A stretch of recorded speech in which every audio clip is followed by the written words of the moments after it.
Hey friends, welcome to episode 28 of the Way to Indiecast. I'm Bernard Boo, coming to you from the Bay Area in California, and today's show is decidedly less indie than usual, though it's going to be a great time nonetheless as our very own Ananda Dillon and Scarlett Bibberstein recap their experience at this past weekend's Comic-Con, where they saw glimpses of the nerdiest, biggest budget films primed and ready to take over the world. There are a few indie picks scattered throughout there as well, which you should look for because otherwise this would just be the way too mainstream cast. But there is some great indie stuff in there and great indie figures. After their recap, I'll be closing out the show with my review of Marvel's Ant-Man, the latest in the ever-expanding Avengers saga, starring Paul Rudd as the shrinking master of creepy crawlers. But before we get to all that, as always, we've got our indie pick of the week. And for this week's pick, I decided to go with something that I was inspired by last night. Last night I went to a screening of Joel Edgerton's The Gift, which is his directorial debut. He also wrote and stars in it, and it's about this guy named Simon, played by Jason Bateman, who moves to LA from Chicago with his wife, played by Rebecca Hall. And when he goes back to LA, where he kind of grew up, he runs into an old friend of his from high school named Gordo, played by Edgerton himself. And Gordo's like this socially awkward guy that, they haven't seen each other since high school. And Gordo begins hanging around Simon and his wife a little too much and slowly begins terrorizing them and kind of messing with their heads. And I really enjoyed the movie. We'll have our review of that in a couple weeks. And also we'll have Mr. Joel Edgerton joining the show, which is very exciting. He'll be on this very podcast coming up soon. But because I watched that, I wanted to make this week's indie pick Alexandra's Project, which is a 2003 film by Rolf de Heer. And I'm picking this not just because Rolf is Australian. He made it. This is an Australian production. Joel Edgerton is Australian. But also the thematically, and in terms of the plot and material, it's very similar. So Alexandra's Project follows a guy named Steve, played by Gary Sweet, who's like this middle-class guy. He's a family man. He has a wife and 2 kids. And one day, he comes home from work, and he notices that his family's gone. His wife's not there. His kids aren't there. All he sees is a television and a videotape that's set out for him to view. It's a VHS as well, which is really, really cool. I miss those things. But yeah, his Alexandra, of course, is his wife, and the video is of her kind of with their children, wishing him a happy birthday. But then in the video, the kids leave the room, and I don't want to spoil anything else from there, but essentially the rest of the movie is the most brutal kind of video emasculation I've ever seen. It's really, really disturbing, really crazy. You guys need to watch this movie if you haven't watched it. It's similar to The Gift in that in The Gift, there are videos involved and, little presents, little creepy gifts that are left for Jason Bateman's character by Gordo. And yeah, I thought this would be a good opportunity to suggest Alexandra's Project to you guys. Great Australian film, I think is underseen, and if you love genre movies and kind of fuck with your mind fuck movies, that's what I was trying to say, you're gonna like this one. It's available to stream right now on Amazon Prime. And I know you guys have Amazon Prime because we just had Prime Day, or whatever it was called. It's actually today as I'm recording this, but you guys will be listening to this tomorrow, so it was yesterday. That's the magic of podcasting, or the clusterfuck that is podcasting. But that's my indie pick of the week. Please go watch Alexandra's Project, and we'll be talking about The Gift coming up on a future show, as well as have Joel Edgerton joining us on this show. Now, before we move on, we've got to give a shout out to our sponsors.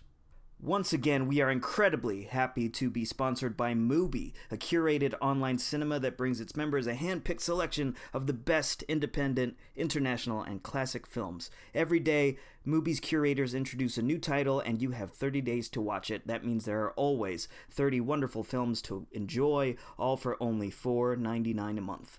Plus, when you use their mobile apps, you can download films to watch offline. Mubi's your passport to the world of cinema, and it's available all over the world in 200 countries. I love Mubi. I've been using it a little bit, and it's really great. They've got a lot of great movies on there. Some of those great movies that are playing right now and available right now are A Simple Life, a film by An Hui from China, which reunites superstar Andy Lau with his godmother, Deanne Ip. And they're together for the first time in 23 years, so this is pretty monumental if you've been following their careers. And it's a really moving story about a relationship between a young man and a family servant. And An Hui is very, very talented, so you should check that out if you give Mubi a try, which you should. Also on there's Blissfully Yours, which is the kickoff for a July retrospective of one of the most acclaimed directors of the 21st century. He's won the Palme d'Or. He's the Thai filmmaker Apichatpong Weerasethakul. He has the hardest name to pronounce in movies. I swear to God, I tried so hard, but he's a very, very talented. He's renowned as one of the best filmmakers working right now, really. So Blissfully Yours is on there for you guys to check out. Also, A Room with a View. It's an incredible costume drama. It's a classic art house selection, and it's a sensual take on E.M. Forster's classic romance, and it stars a cast of British royalty, and it's feted with 3 Oscars. So that's a classic one thrown in there for the other 2, which maybe you're not so familiar with. But guys, Mubi's great. It's your passport to the world of cinema. I tried it. I love it. You guys will love it too. It's only $4.99. But we are going to hook you up. Way Too Indiecast listeners can try Mubi for free for a month. Just go to Mubi.com. That's MUBI.com/Way2Indie to redeem your free trial now. Now, at this point in the show, I'm going to hand the reins to Ananda and Scarlett to talk about Comic-Con. I'm really excited to hear what they had to say. It was a huge event. There's so many things that happened. They could have talked for a lot longer than they do here, but we've got a great chunk of the show for you to listen to and catch up on all of the big news and what it was like for them to be at Comic-Con. I know we're all jealous. So without further ado, here's Ananda and Scarlett. Hello, Ananda Dillon here, editor and staff writer at Way Too Indie. And I'm joined by Scarlett Biberstein, another staff writer at Way Too Indie. Hello, Scarlett. Hi, Ananda. And we are hijacking the podcast. Sorry, Bernard, we're taking over. And we're going to talk about that mecca for all the fanboys and all the fangirls, Comic-Con. So exciting. So Scarlett and I just got back literally the other day, from an almost 5-day trip where we, along with 160,000 other people, lined up, lost sleep, and generally geeked out to exclusive events, panels, and sneak previews relating to all the best in upcoming and ongoing TV and movies. I've been told that they also talk about comics there, but I wouldn't really know anything about that. Priorities. Yeah, heard some things. I think they do that there. Something like that.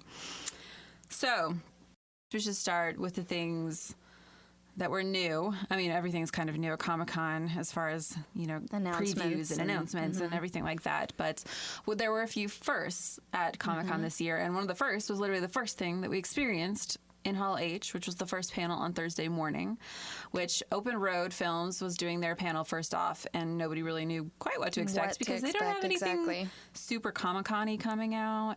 And the only thing that we can think of that might happen is that this new movie they have coming out called Rock the Casbah, maybe the star of this film would show up, and he did. Oh, it was epic. And it was Bill Murray. In his first Comic-Con. Singing Smoke on the Water. We don't need to go into exhaustive detail about this movie. I think it looks okay. It could be interesting. Bill Murray is always, he chooses okay stuff. Well, I love watching him, no matter what he is in. It's like the silliest, it just seems worth it to me. I love watching him because I'm psycho. No. No, because he's great. I mean, not all the movies are amazing, but I think Bill Murray is definitely worth watching. So he is. I think he will be a huge draw for this movie, and I think that Open Road knows that, which is why they brought him to Comic-Con for his first time ever. Pretty exciting. But that was the first session. That was the first session. Other firsts, and we don't need to go into the details of this entire panel because I think we're going to save this for the end because it may just take the cake. But a surprising first-time visitor to Comic-Con, Harrison Ford. That Han Solo. Man, and that was definitely a more surprising visit as well.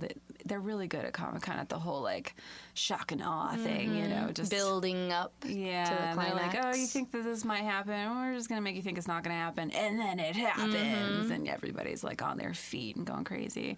And we'll get more into the Star Wars panel in a little bit. But it was interesting that was a first time for Harrison because he's done so much, too, that have crazy fandoms, and he would have been Comic-Con worthy. Yeah, not been there yet. So, one of my personal favorites of Comic-Con was the Joss Whedon panel.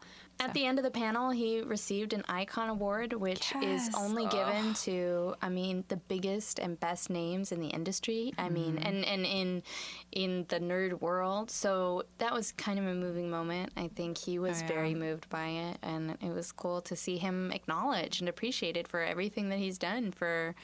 He had a tear in his eye. Yeah. It was so adorable and so well-deserved. And as far as, champions go in that realm, he is a leader. Absolutely. Another one of my favorite panels, I feel like I have to do a quick shout-out for, is the Hateful Eight panel, which is also on Saturday. Pretty amazing. They really did give us a lot on Saturday, but this one included Quentin Tarantino. As you know, this is his 8th film, The Hateful Eight, and before now they've done a full read through, but he almost didn't do this project because the script got leaked and there was so much drama, and it seems really great that they actually are going ahead with it. He rewrote the script, though. He rewrote it, yes, of course. That was not going to be the same thing. So if you did read that you can just scrap it now. Script, you should just forget about it, you awful person, you. Anyways, so they started with an intro video with Samuel L. Jackson, who we all know is a huge collaborator of Quentin Tarantino's, obviously, in most of his films. And they talked about how this film is shot on 65 millimeter, which is pretty impressive. And they're actually using the lenses that they used on Ben-Hur, which is the same ones. Like, phenomenal. It's not even just the same kind. It's the lenses. The lenses. So they talked about how much care they had to use with these lenses because they're so old and they're like these Hollywood artifacts. And the biggest announcement is that this film is going to be released on Christmas Day in a minimal amount of theaters, and they're calling it what do they call it, roadshow? Yes. So it's a roadshow, which is kind of an old term from old Hollywood that they used to do, where they'd take the cast around and they'd, make a real production out of it, and there's going to be an intermission, and there's going to be, a program and all of this stuff, and they're projecting it on 70 millimeter. Yeah. Which most the youngins out there won't even know what that feels like to experience a film on 70 millimeter. That is just like so beyond their like eye scope. I mean, even seeing something in IMAX does not give you a sense of what that feels like to see that wide of a picture frame. And we know Tarantino is obviously a huge advocate of continuing to film on film. Traditional he's not methods. Yes, he's not big on digital projection. He made that very clear in his panel. So this one's going to be just really fun because it's going to be kind of, like I've been saying, movies have to be events now, and he's turning the event into it being this like kind of a nostalgia thing, this like throwback movie experience, including the announcement he made about the composer, right? That he was going to have after 40 years. He talked about the score being composed by Ennio Morricone, who we all know did a lot good, of the bad, and the ugly, exactly and all these old westerns, and he hasn't done a western score in over 40 years. Yeah, so this is the first time he's coming out. Really big deal. And we know Tarantino isn't usually actually much of a score person. He usually goes with popular music and different music that he posts together. Yeah. So he's always known for his soundtracks, but this is a whole other thing that he's doing, an actual score to this film. So we won't get into all the crazy particulars. I can't wait to be able to share with you guys the footage that we got to see. It's not out yet, but we'll keep an eye out on the internet for it. But he did bring out a lot of the cast, including Kurt Russell, and Jennifer Jason Leigh. Man, there's a ton of people in this movie. But Walton Goggins. Yep. We have Tim Roth is in it, and Michael Madsen is back. Michael Madsen, we love him in Tarantino films, obviously. It's like an incredible array of people. It's got the usual Tarantino, quick banter. What's everybody's angle? Who's what's everybody? Jokes. So it's about 8 different, I guess, what do you call them? Bounty hunters, basically, in... Where are they? It's like post-Civil War Wyoming. There you go. Post-Civil War Wyoming in the snow. And it's kind of one of those like Mexican standoff, like full film Mexican They're standoffs trying to where find shelter everybody's got an oven, everybody else. Together. And, so it really feels like it's the kind of movie like Tarantino where there's going to be a lot of talking, but you don't know what's going to actually go down in the end. Probably a big shootout somehow. I'm sure. With a lot of blood. It's Tarantino. There will be on blood. white snow. Oh, he has to take advantage of the white snow, of course. So anyways, that's The Hateful Eight. It was definitely one of the better panels we saw. Everyone was just incredibly complimentary of Quentin Tarantino and how it's a huge, like, amazing thing in an actor's career to get to work with him now, considering how he's made less than 10 films. That's super impressive that any director is now considered a privilege to work with. Was it Bruce Dern that was the one that was just lavishing praise on him? Yes. And how he looked forward to going to work every day. I mean, this man just, was Oscar nominated last year, and that's such a huge compliment that a director could carve out a niche for himself and maintain it and continue to be as innovative and unique as he is. And not all that prolific. No. But, you go to a Quentin Tarantino movie, you do it. Makes a point. So it looks really great. We're highly anticipating that one. Worth skipping out on your family on Christmas Day to go to this if you're in one of the lucky few who's in a town where you can actually watch the movie the way it's intended. So we highly recommend this. We'll be looking out for this, and that was definitely a highlight. Moving on. So yeah, what was one of your favorites, I think? Well, I mean, I'm a huge Doctor Who fan, so as much as we might not cover it, we saw 2 doctors at Comic-Con. One was obviously the current Doctor, Peter Capaldi. We saw him with Jenna Coleman, who plays his companion, Clara, and Michelle, who plays Missy. I think it's Michelle. Rodriguez, yeah. But then we saw Matt Smith, who was the last Doctor for Pride, Prejudice, and Zombies, and as well as the other film that he's doing, which is another kind of thriller-type film. He came out twice. Talk about fangirling. It was pretty redonkulous. I can't believe I just said redonkulous. Yeah, so... No, it was great, and what's that interesting... was a big moment for me. Yeah, and seeing Matt Smith, that is. It was great to see the new Doctor as well. By the way, just to follow up, the title of the second Matt Smith movie is Patient Zero, also starring Stanley Tucci, by the way, which you have to watch every movie that he is in. So it's very interesting. It's got such a weird twist on quote-unquote zombies, because it's really not necessarily zombies. I mean, even the trailer and the clip that they had, you could tell it was different. Well, it's more in that, 28 Days Later realm where it's a virus thing, but this one takes it a little bit further, kind of like Warm Bodies did, which is totally a rom-com, but it's the only thing I can think of that's sort of like this, where the twist is that they kind of go beyond the zombie thing and, they become more self-aware, and so then at this point it becomes a question of maybe they're the new evolution, the evolution of humanity, and maybe they should be allowed to continue, and our current state of humanity should actually just allow themselves to die off. Yeah. So it's a really interesting concept. It looks like one of those low-budget movies that takes place in one room for most of it, but is really well done. Look like that. And you can tell it has a really great soundtrack, too. And the cast. So. I mean, again, Matt Smith, Natalie Dormer, Stanley Tucci. I mean... Good people. Seems incredible. So totally. So that was the other one. Patient Zero, Pride, Prejudice, and Zombies, which looks pretty funny. It does actually, way better than I think we expected. I think so. As far as shout outs to the smaller panels that nobody really was paying that much attention to. That one looks really well done. And I think fans of the novel will already be interested, and fans of Jane Austen should also be interested in this. I think they're pretty faithful to the books, apparently, or to the book. All of those are all really great things. I will throw a shout out to the Women Who Kick Ass panel led by Entertainment Weekly. That one I saw it last year, and it's always a really great one. We saw the men's version too, which was the Brave New Warriors one, which was also really great.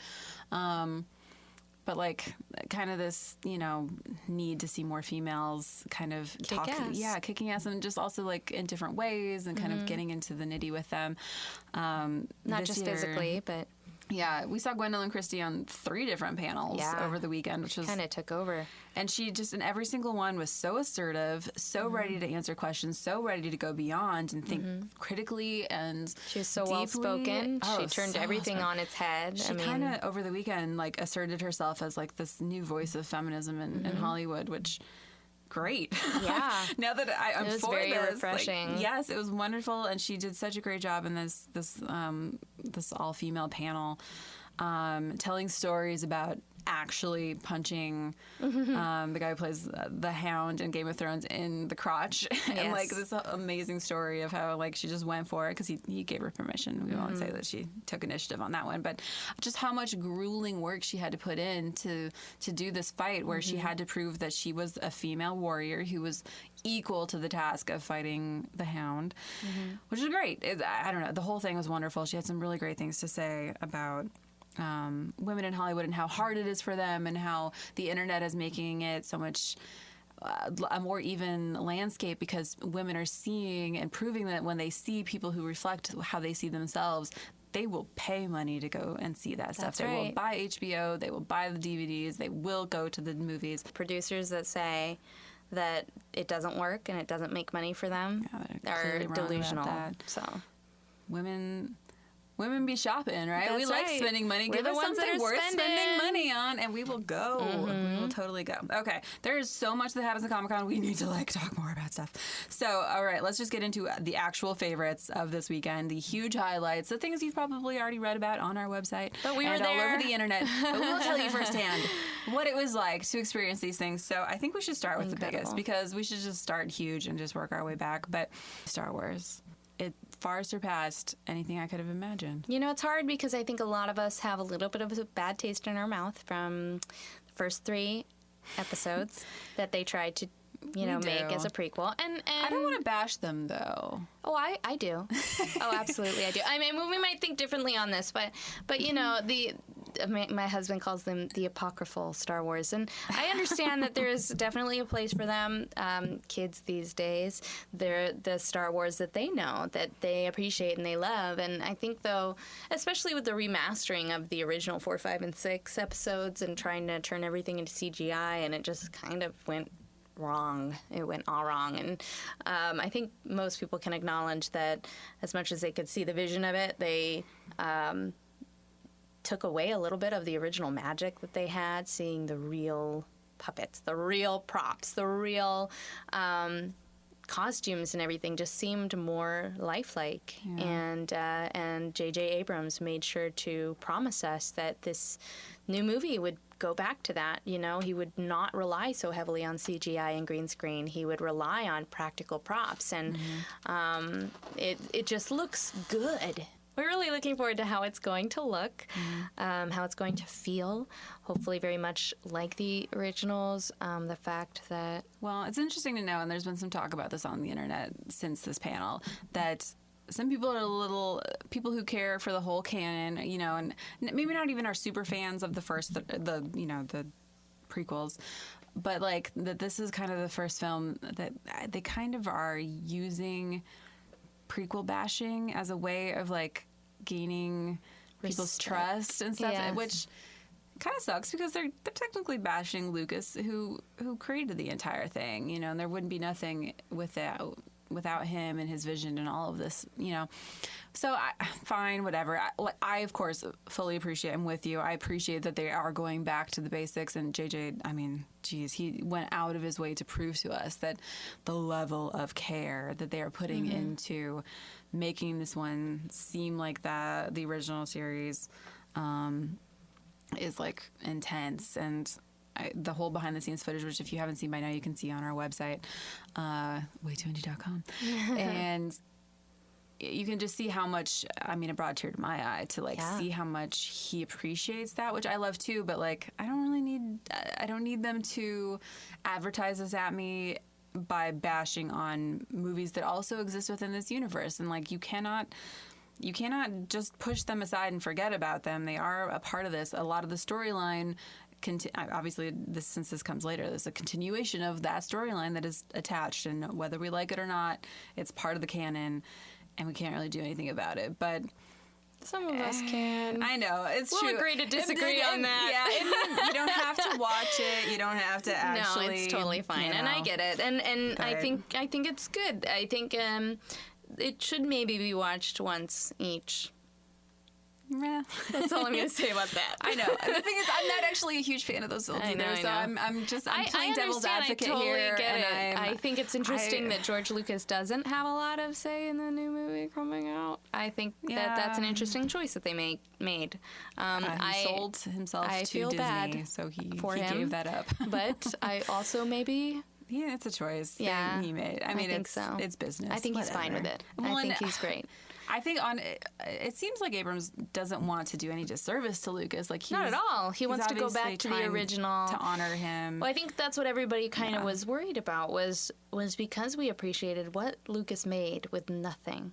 Yeah. Out of his own imagination, out of his own dreams, out of his own creation of this world, and to have gone away from that in 1, 2, and 3, or in the remastering, it just felt like he himself was stealing from his past, stealing from his own creation. Yeah. I mean, we don't have to keep going into it, but I think that's the argument, that not that George Lucas himself is someone worth bashing, but that we are trying to almost protect him from himself. Anyways, we're talking way too long. Going way we're not even getting into the best George part. Lucas. Yeah, which is the panel itself. Which so they brought out J.J. Abrams, Kathleen Kennedy, the executive producer, and Lawrence Kasdan, who wrote Empire Strikes Back and Return of the Jedi. But then they brought out a few of the new cast. Mm-hmm. Daisy Ridley, John Boyega. They brought out one more of the light side. Oscar Isaac. Oscar Isaac, right. yeah. Who, by the way, is taking over the universe. Everyone, can we just acknowledge that Oscar Isaac is in everything this year and will be in the next year as well? Yep. Yeah, anyways. He's in the next X-Men movie, by the way, and... Yeah. Man, he's just in everything. That's okay, right. Anyways. They brought out 3 of the dark side, new characters, Adam Driver, Gwendolyn Christie. Yep. This was one Captain of her Phasma. panels.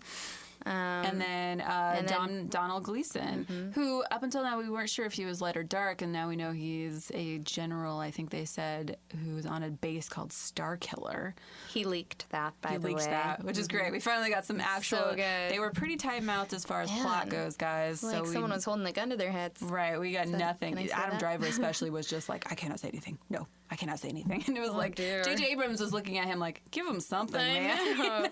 I'm not going to hurt you. It's okay. I'm not going to... Oh, by the way, Peter Mayhew was in the front row this whole time. Chewbacca. Oh, yeah. I mean, that was kind of incredible. They introduced him in this very beginning. I'm not sure why he wasn't on the stage, but it was cool that he was there and they showed him. He doesn't say much in the movie, so he probably doesn't say much He wouldn't have much to talk about. But then they brought out what they call the Legacy Cast. Yes. I like that they have this new nickname, the Legacy Cast. And they tease us. They bring out Carrie Fisher. We all go crazy. So exciting. Then they say, oh, I really think we got another person for you. And they bring out Mark Hamill. Yeah. And we're like, oh my gosh, that's awesome.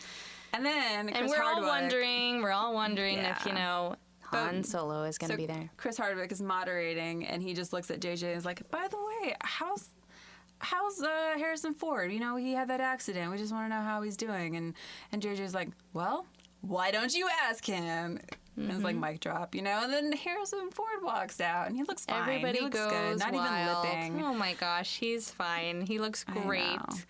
So he was fantastic. He was quippy as always, so always good. with the sass, and they had, they made some jokes, the Legacy Cast did, about like lines they didn't have to say that were so hard from the first one. And Mark Hamill made a joke about not having to go to Tashi for power converters. Yes. and stuff. So it was great because you could just tell like they were bringing that like original spirit from those first movies with them because they are those characters. And Harrison Ford was really complimentary about how Star Wars kickstarted his career and how he will always be forever grateful for them for that. It changed their lives. Yeah. Yes. And so they all answered some questions. They had actually interspersed the audience questions throughout the panel, so that was interesting, which we were wondering kind of why they might have done that. Usually they hold all the questions until the end, and then that's what takes the rest of the time.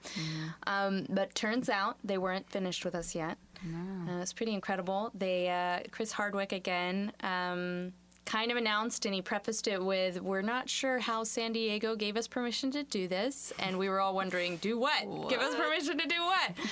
He said, J.J. Abrams and the cast want to invite everyone to a live Star Wars concert, but we need you all to behave. He was very worried. You could tell that we might, I don't know, riot or stab each other for tickets, but they, chaos. Yeah, so they directed us to exit, and they handed out passes at the doors. And they basically herded everyone to behind the convention center to the San Diego Symphony where the outdoor venue. Yeah, and everybody was treated to a free Star Wars concert. And when we got there, they gave everyone a lightsaber, because what's a Star Wars concert without a lightsaber? And what's a Disney production without a fireworks show? One of the best fireworks shows I've seen in a long time, actually. And of course, it was very Disney. So you could tell they had a huge hand in it. They were recording the whole time. So it was a little bit of a setup, but we loved it anyway. We were eating it up. Anyway, that was the big highlight for us. I mean, it was kind of hard not to be involved in that, knowing, I mean, we were posting everything online too, and just the responses we got, the comments, the jealousy. Sorry. Hashtag sorry, not sorry. But I mean, it was just, we knew we were a part of something that was historical. So that's pretty neat. Anyway, moving on to some of the next draws. Yeah, so I guess obviously the bigger ones are always the comic book related ones, and so there's two more that were, of course, solely focused on this, and then it was Saturday morning, the Warner Brothers panel kicks it off. Obviously, first they started off by just announcing the next 5 years of DC. By the way, 1 year further than the Marvel universe has announced. Ante, guys. Yeah, their movies go all the way until 2020. Marvel only has one that goes all the way until 2019. Yeah. So interesting. They're officially like, oh, you only wanted to plan that far in advance? Oh, we were thinking we'd plan this far in advance. It's definitely DC versus Marvel in a major way, and they pulled out the big guns. They just... I mean... First, they just sort of did a general announcement of everything coming up. So we've got Aquaman, Justice League 1 and 2. This is a big one, Green Lantern Corps, which is, we weren't sure what the next Green Lantern film was, so now we know that it's going to have that broader scope of going over the entire Corps. Cyborg, I feel like I'm definitely missing a bunch of these. Wonder Woman, Batman versus Superman. So then obviously the big one was Superman versus Batman. Sorry. I know we always get it mixed up. Dawn of Justice, whatever, guys. Alphabetical. Call it what you want to call it. It's that new Batman and Superman movie with a really long title. And so they started the panel with that, right? Didn't they? Or was Suicide Squad first? You know what? I think Suicide Squad was first. They did. Suicide Squad was first. It's hard to remember, guys. All blur. But so Suicide Squad they also teased us with, and then they gave us a full trailer, which you can find on our website. We posted, and unfortunately was leaked. You know, it really was disturbing. The Deadpool one was leaked. Suicide Squad was leaked too. Everything gets leaked. A clip of it was, which was unfortunate because they warn everyone and say, don't leak these things. You know, they're trusting us with this information, but whatever. People can't help themselves. They're crazy. But Suicide Squad looks amazing. They brought out almost all of the cast. Yeah, Jared Leto was the only one I think that wasn't there. Yeah. But it included Will Smith was there. Smith. They didn't do a whole Q&A panel. They kind of just similarly for Superman and Batman last year. They kind of just did a lineup and a hey, how are ya? Will Smith got the microphone for a little bit. And they all talked about how director David Ayer is just doing it right with this movie, and it really looks like it. Like, you can tell you've seen the trailer by now, hopefully, guys, so go watch it if you haven't. But I think, like what I said and when I post that trailer, is I just think that, people are sick of the do-gooder, superheroes, the squeaky cleaners. And we were ready for the bad guys, the morally ambiguous. Well, like David Ayer said, even to quote him, he said it's time for bad versus evil. Yes. And who has the best bad guys? DC Comics. So it's all about Suicide Squad right now and all about the anti-hero. So I mean, and way to shove it in Marvel's face. Like, hey, you guys got the squeaky clean Avengers? Great. We've got badasses. So I'll take it. I loved everything about it. Very intriguing. Jared Leto's new Joker looks like a whole other version, which is great. You know, just to see these different versions of these characters, and I'm looking forward to it. That one looked awesome. Man, what else? Okay, so then that started the day, and then the other big one of that day, I mean, was the last one. Though I do want to do a shout out for Legendary's panel. Oh, yeah. Because I have been hotly anticipating Crimson Peak, which comes out in October, and which was on my list of most anticipated for 2015. Mostly because I'm a huge horror fan, and also because I'm a huge Guillermo del Toro fan. But that one looked... It looks really good. incredible. They gave us some footage from the film. I don't think there's already a trailer out. We posted it, but they gave us some extra footage and a new trailer, and it just looks so detailed. I mean, Del Toro is so good at just really thinking through all of those little pieces. I can't wait to see what else. This movie looks fantastic. They're doing a whole thing at Universal Studios for Halloween with it. The Halloween Horror tie-in. Nights. They'll have a maze for that. So yeah, I had to do a quick shout out because that movie looks fantastic. It does look very good.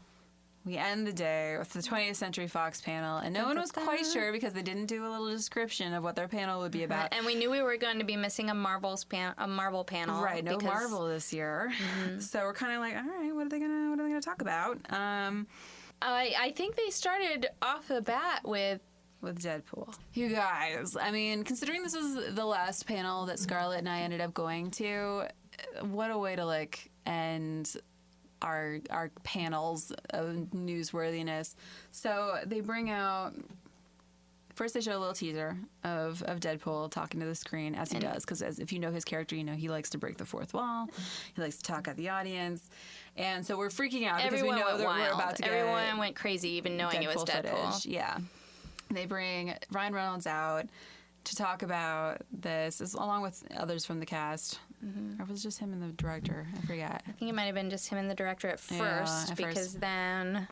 Right, and so... Man, it's also super awesome to know how much Ryan Reynolds appreciates this role, because basically this movie got made because fans leaked footage, is ironic. They leaked footage of his test screening of it, and everyone went so crazy for it. Like they created the demand right there that this film had to get made. And so he was talking about fandom and how important it was, in making those decisions, getting executives at the studio level to make these kinds of decisions, knowing that it would be a draw. Yeah, and I mean, Deadpool's a hard sell. He's an R-rated... That's right. Anti-hero, basically. Anti-hero. And he's a superhero, but not your average superhero. Exactly. So he's not gonna be PG-13. He's not gonna be. And take Ryan your kids Reynolds to the movie even talked about that being like, we didn't even know if they'd let us do a PG-13 Deadpool, let alone a rated R Deadpool. But they kept putting in scenes that were definitely rated R, and the producers kept giving them the green light, and they were like, okay, I guess this is happening. And then they showed us the trailer, you guys. Oh, it's supposed to come out in the next couple of weeks. We will post it immediately when it does. And I can't wait for the rest of the world to see us. And hopefully you didn't go and watch the leaked version, because it's not the same, Seriously, guys. people. That's like downloading things illegally. Not cool. But... it looked so great. It's definitely the Red Band trailer. It's not safe for work, maybe. No. But it's have hilarious. Your headphones on, or even block your screen, because there are a couple of moments. So. Yeah, lots of swearing and nudity and blood everywhere. Oh, so great! But it's so great. I loved it. I'm obviously on board with this whole anti-hero thing. I want to see more of these nitty gritty. I mean, we got a taste of it with Batman Begins, where you got the darker side of the superheroes, and I feel like this is the next level, right? Now it's like, all right, not just darker side of the good guys. Now we've got the ones who they're the vigilantes, the ones who don't always play by the rules. They do things their way, and they're still, getting justice in their way. And I like that. I want I want complexity in my characters, and Deadpool is complex, and he's. If you don't know his backstory, he's like this guy who had cancer and like in everything, every part of his body, like no hope to live. Right, and basically chose to be turned into a superpower carrying person so that he could, live. And then chose to do something with it. And even though he looks pretty they messed him up pretty bad in the process of giving him these superpowers, which to me seems pretty realistic, actually. Like, all of these tests on subjects, turning them into superheroes. They look great coming out with their muscles and everything. And you're just like that really didn't affect you at all. No sunburn, nothing. Mostly, Peter Parker, most times when people get bit by a spider, they get like a big old rash on them or something. They get all puffy. But no, you get good sight and some muscles. Right. So anyways, Deadpool is that awesome character who's, going to subvert all expectations that you had for a superhero, and also has amazing one-liners. They just revealed a few of the jokes in the trailer, and they were all absolutely hilarious. So that's worth looking forward to. And then they ended with X-Men. Yeah. Which we kind of knew they would. They would probably tease us with some X-Men Apocalypse. That's when Scarlett and I started to feel old. Oh, gosh. Because first they started with Hugh Jackman coming out talking about how he's doing one more. It'll be the last time he's going to be Wolverine. So and he's been doing it for 15 years. Can you believe it? No. And they showed some footage of his audition tapes, actually. He didn't even know they existed. They showed some footage, and he looks like a baby. And they show how Bryan Singer, kind of gave him this role without going through an agent or anything, because as Hugh Jackman said, he didn't have an agent at the time. Which, come on. It's kind of hilarious. It's amazing. They're going to do this, so they're doing the Wolverine 2. Right. And he teased that. And then they kind of unceremoniously kicked him off the stage. So that it was a little awkward, the new, actually. young, pretty cast of... Who all look like they should be in an ABC Family film or TV, by the way. I'm not down with that. I don't know. I think we're just getting old, but... So we've got this Origins cast all come up, J-Law among them. That's true. She killed in the Hunger Games, which we didn't even mention that panel. It's funny to think that James McAvoy and Michael Fassbender are the oldest of that crowd. Dear. And everyone else is just a bunch of kids, which is okay, fine. I get it. We're going back in time and stuff. Yeah, we're seeing the beginnings. So they gave us a teaser, a trailer. I guess it was technically a longer cut trailer of Apocalypse, which is set in the 80s and always fun. In a world 1983, I believe, actually. Yeah, it's a great birth year, man.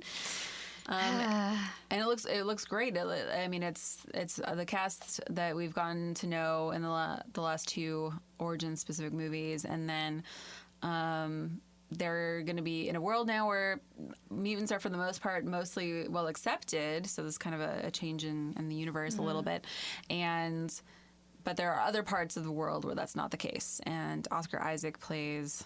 Oh, what's it? Apocalypto. Apocalypse? I think it was Apocalypse. Bernard's shaking his head at us right now that we don't know the name of this character. Jeez. Apocalypse. I think it's just Apocalypse or something like that. But at the end of the panel, they said it was Chris Hardwick again, right? Was moderating the panel, and he was like, I asked permission to do this, and we're going to get the biggest superhero selfie we can. Right. And so they brought out all the previous superheroes, too, for the Fox panel. And then out walks Stan Lee, which was kind of an awesome moment. Which he shows up at Comic-Con a lot, but, super cool for him to show up at that moment and with all of those different people volunteering to do the camera taking or the picture taking, and then he made a joke about how we should all write to the Academy that there should be a new category for cameos because he's made so many in all of these movies. Yes. Oh man, and then but he didn't end up taking the picture. In fact, out jumped Channing Tatum to take the picture as they announced Gambit.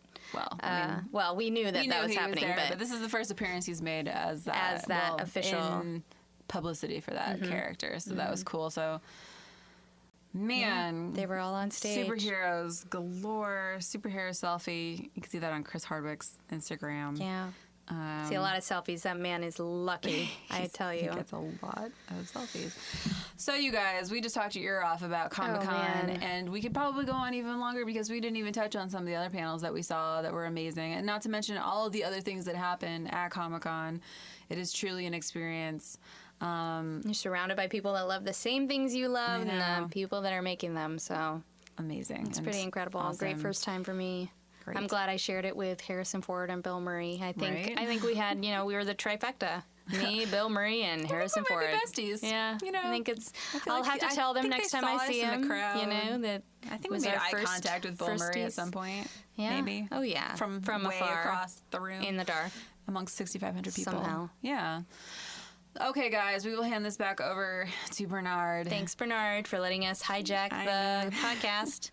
And thanks you guys for hijacking the podcast. That was really fun to listen to. Thank you, Ananda. Thank you, Scarlett. Sounds like those girls had a great time down there in San Diego. Now, what better movie to review to end this incredibly geeky edition of the Indiecast than Marvel's Ant-Man, their latest superhero action-adventure offering coming straight off the heels of Avengers Age of Ultron. It's directed by Peyton Reed and stars Paul Rudd as the mini-sized hero Scott Lang, though the story actually starts with Michael Douglas as the original Ant-Man Hank Pym, a scientist who invented a supersuit decades ago that grants its wearer the ability to shrink down to bug size, yet still retain the power of a 200-pound man, making him or her the perfect, stealthy little soldier. It's kind of like a tiny little Captain America, if you will. But I think a lot cooler looking. No, I'll take that back. They're both cool looking. Hank Pym, the scientist, hid the technology away for several years for obvious reasons and not so obvious reasons. But fast forward to the present day, and his malevolent former protege, Darren Cross, played by Corey Stoll, has discovered the key to super shrinkage and threatens to take over the world, and yada, yada, yada, yada. You know the story. Pym's too old to put on the suit again, and he refuses to let his plucky daughter put on the suit either. Her name's Hope, and she's played by Evangeline Lilly from Lost. So, since neither of them can put on the suit, he employs talented thief Scott Lang, played by Rudd, to break into the evil Darren Cross's labs and steal the deadly new suit. And from there, a classic heist story emerges. We follow Scott as he learns to use the suit and shrinks down and gets scared by ants who are, like giant sized compared to him once he's tiny. And he learns to speak to the ants and use them in inventive ways to help him infiltrate places like Cross's labs, and also another place, high security building that fans of the Avengers might recognize. But the action in this movie is really inventive.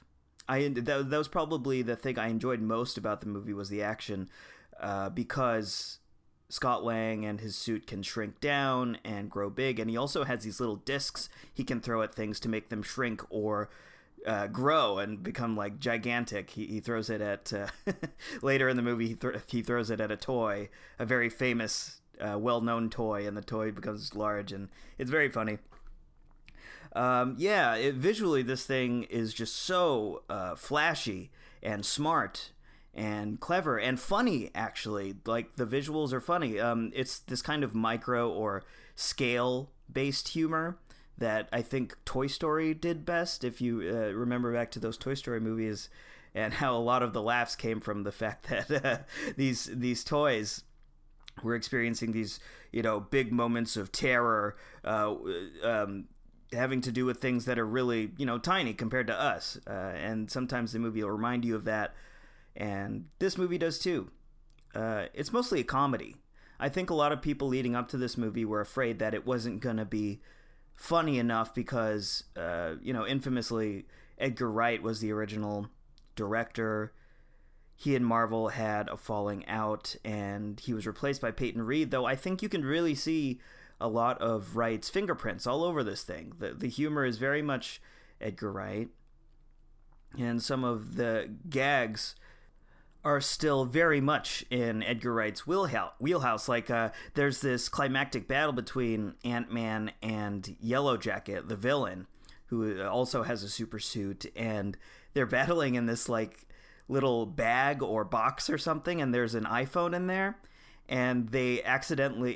the bad guy, Yellowjacket, tells Ant-Man, he says, "I'm going to disintegrate you," or something like that. Something cheesy, but it's Corey Stoll. He pulls it off. He pulls off that cheesy line. It works. But he says he's going to disintegrate Ant-Man, and because Siri is turned on the iPhone, The Cure's album, Disintegration, starts to play, that was very funny. So we had this, like, battle scene with The Cure as the soundtrack going on in the background. That was really clever, really funny. The thing that doesn't work about this movie, I think, is the drama. Most of the heavier material stems from Michael Douglas and Evangeline Lilly's relationship, their father-daughter relationship. There's stuff that gets revealed about them. They don't get along. And as on paper, actually, I think their relationship is pretty good. Like, father-daughter story, it makes sense. The actors are both really good. It's just the scenes just feel a little too heavy sometimes. They feel a little too dark when contrasted with the lighthearted Paul Rudd stuff. The difference between Ant-Man, Scott Lang, and all the other male superheroes in the Marvel Universe is that he's a father. I think the only father that we've seen so far is Hawkeye in that last Avengers movie. We don't get to see a lot of him as a father, really, but here it's really central to the storyline because Scott is... the whole reason he's taking this job and the whole reason he steals and stuff is to pay child support for his daughter, who he loves very much, but he and her mother had a split, and he's trying to get his life back on track and pay child support, but he kind of is torn because he wants to do it the right way, the clean way, but he's really a really good thief. So there's that conflict there, that inner conflict. I think that works better than the father-daughter stuff with Douglas and Lily. That stuff just felt kind of icky, and actually there's a really heavy scene between them that Paul Rudd diffuses in a great way. I know Rudd's really good at that. He always knows how to make something funny. A lot of the comic relief also comes from Scott's friends, who are these kind of like band of nitwit thieves. Michael Pena plays one of them, and also T.I. Those two guys are playing, kind of characters we've seen before, the sidekick, kind of doofus characters, but they're both really funny, actually, and I know T.I. has been on a string of really funny, good roles lately. He was the best part of Get Hard, which came out earlier this year, which I really didn't like, but he was great in it. And Michael Pena, just perfect delivery. He's just got great delivery, great screen presence, and they're great partners for Paul Rudd as well. They all work well together, and it's a nice counterbalance to the Evangeline Lilly and Michael Douglas stuff, because as you can tell, I really didn't. I just that stuff really bogged the movie down for me. Wasn't a fan. But yeah, Ant-Man I thought was a decent entry into the Marvel Cinematic Universe. I did have fun with it.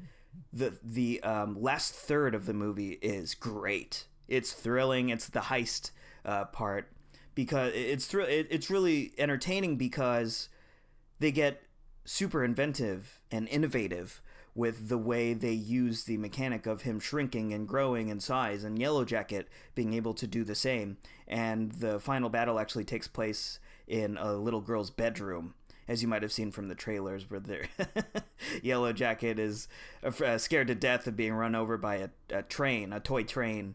But yeah, it's just very funny. Lots of gags in there, although it is also very dramatic. Watch this movie for the final third. I think you'll have fun, especially if you're following the overarching Marvel storyline.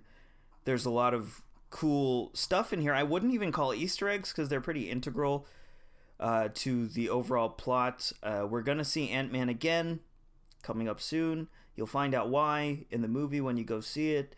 I did geek out a few times, but I think if you just take this movie for what it is by itself, it was pretty good. I'd say it was like a slightly above average. And what bumps it up there is the final third, because it's so much fun. That's going to do it for our show. That's Ant-Man. Thank you for listening to Ananda and Scarlett's great recap of Comic-Con. Lots of great stuff coming out of there. We're going to continue to have coverage coming out of, or stemming from Comic-Con at least, in the following weeks, so stay tuned for that. You can follow me on Twitter at BJ_Boo, and of course, follow us at Way2Indie on Twitter. Like us on Facebook, follow us on Spotify, Instagram, YouTube, and subscribe to this very podcast on iTunes, Stitcher Radio, and again, YouTube. That's my favorite way to listen to myself. That's weird. But anyways, guys, I appreciate you coming on the show. Thanks, Ananda. Thanks, Scarlett. We'll see you next week.